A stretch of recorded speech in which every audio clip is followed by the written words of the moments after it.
What's up, guys? Welcome back to Pete's Carport. So if you didn't get a chance to see that last video where I surprised my wife for anniversary / birthday gift of buying a 1929 Mercedes replica car, go and check it out. She was blown away. So today I'm gonna go ahead and test out a product that I've never used. This car has a few small issues. One is a small leak in the gas tank. I already looked at it, figured out where it was, and I went down and got a product from JB Weld. I'm going to show you guys that in a second. I'm going to show you the supplies that I see on the instructions I need, and we're going to just do it step by step and see how it comes out. So this is going to be a video on repairing a fuel tank. Stay tuned. Alright guys, so I'm at my house, not at my shop, so I grabbed everything I could for what I think I'm going to be able to do. So first I went down to AutoZone and picked up this JB Weld tank weld. I did some research. This had awesome reviews. Negative reviews was it dries pretty quick, which is the reason why my goal is to take the gas tank down. I also want to try to get any crap out of it because I was told that it was clogging up the fuel filter, and the gentleman had changed that out, and that's when he was able to get the car started again. So I think I want to see if I can get the gunk out, but I'm not giving any promises because I haven't seen if any of these bolts are seized up or if I'm going to have any issues dropping it. Second thing is, on the instructions, you want to make sure you clean off the area really well. So use some sort of degreaser, and especially if you're not able to take the tank down, you want to try to get up in there the best you can. And then you definitely want to make sure the surface is sanded. Stay away from grinders and such like that. You don't want to cause a spark. You want to be very cautious doing this. And if you can, drain the tank so you don't have that dangerous issue that could occur. So after you do that, you want to make sure that you, once you get set up, you want to get your car jacked up, jack stands put in, and then you want to do an examination of your tank.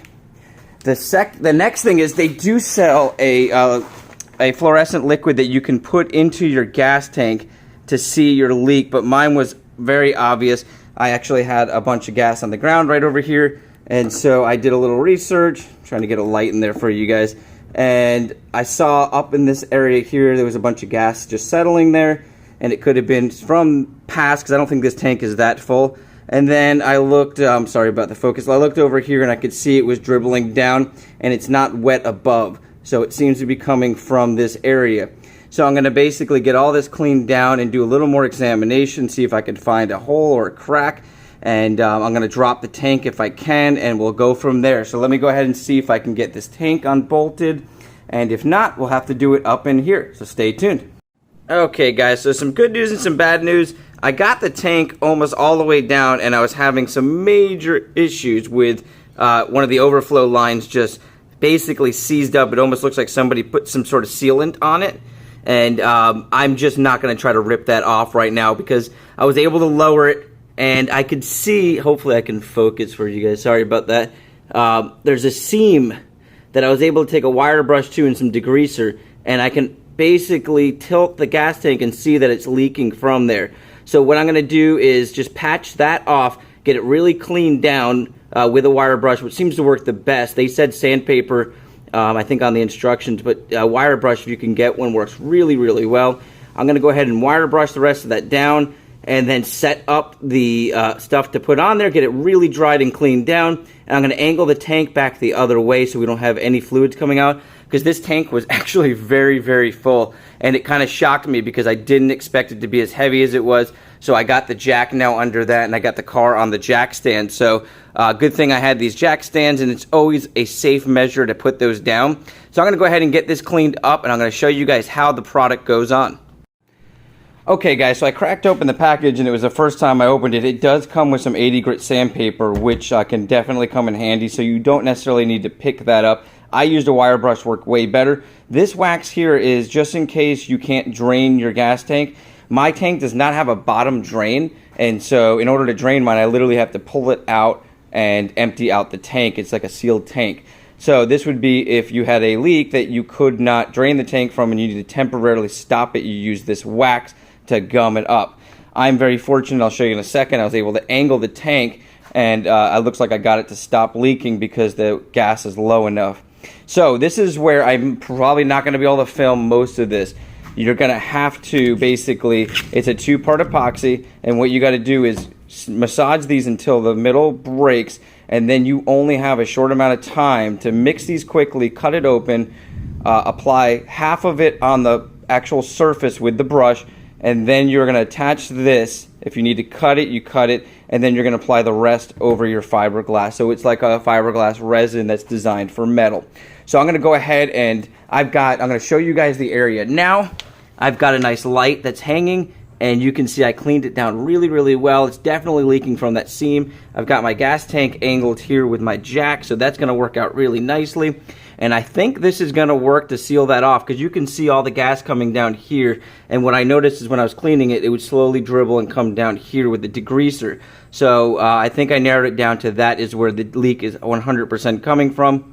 If I notice any other gas smells, I'll probably add a solution to it so I can use a fluorescent light and see if I have any other leaks. But I think this is going to fix it. So let's go ahead, get set up, and get started, and I'll fill you guys in. Alright guys, it actually went very, very smooth. Let me see if I can get this light to angle where you can really see it.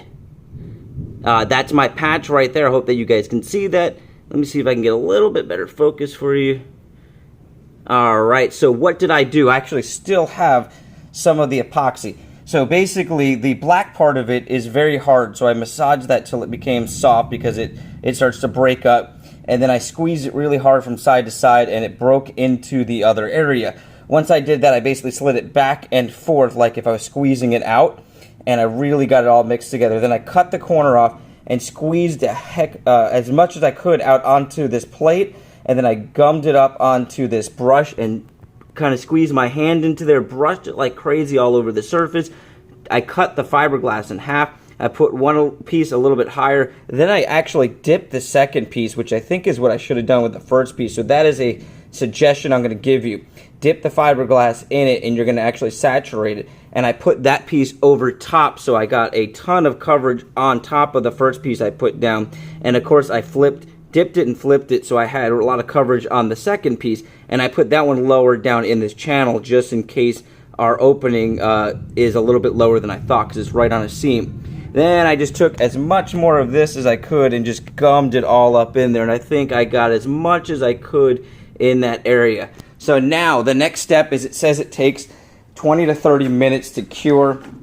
If you read these instructions here, and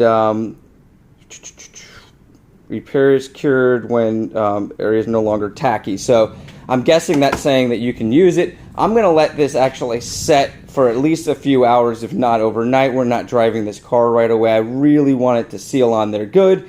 I'm going to come back. We're going to put the tank up, and I'm going to fill you guys in. Alright guys, so while that's drying, I ran down to the store. I'm going to go ahead and change this fuel filter out, because why not? I've got the tank down far enough to really get good access to it. But I wanted to film this also because I want to use this fuel filter on my Austin Healey, because I had somebody film me in that they had a lot of issues with these plastic ones, and I did a little research, and yes, these can crack and leak very easily compared to the metal versions. So I went down and they pulled this from the shelf. It was $3.99, 86032, and it basically has the same size ends, almost the same size filter, and it's a good direct replacement for some of these inline filters like that one. And it actually comes with hoses and clamps for $3.99, so you definitely cannot beat that price. So I'm going to go ahead and toss this up in there while I'm waiting for it to dry. That way it's ready to go, and use the new hose lines and the clamps. So I'm going to go ahead and do that now. Alright guys, so I got everything back together, got the tank up there. She fired right up. I really feel like that fuel filter was also clogged because this tank had been sitting for a while. I think a lot of the crap that was down there ran through the last two fuel filters, so that is awesome because she cranked right up. The last thing I want to fill you in on, I let the JB Weld stuff fully cure for about 2 hours, and some of the fiberglass sheet kind of curled up a little bit, and I didn't realize it towards the edge, and I didn't want anything pulling up. So I went down and I grabbed this quick steel stuff, and if you read this could actually work to do gas tanks. It actually works underwater, and it says it works on fuel and other items as well. Real easy to use. You basically cut it, you ball it up in your hand, get it to where it starts to harden, and you place it on. You got about 5 minutes where it will start to harden, and an hour it should be cured. So what I did was I put it on there, waited another hour, put the fuel tank all back together, got it up in there, and so far it is working great, no leaks. I started it right up like I said, so I think we got our problem solved. Hope you guys enjoyed this video. If any of you guys out there have a fuel tank that might have a small leak in it or a large leak, you can either do what I did, where I didn't even take the tank down, I just dropped it a little bit and was able to get up in there. You can remove the full fuel tank. This one does not have a drain line, so it was a lot more difficult for me to move around, but I still was able to do it with just normal tools that I have at my house. So my name's Pete, guys. This is Pete's Carport. I hope you guys like the car. If you haven't been to my channel yet and you found it by trying to figure out how to fix your fuel tank, have an awesome day, a blessed week, and I hope to see you guys back.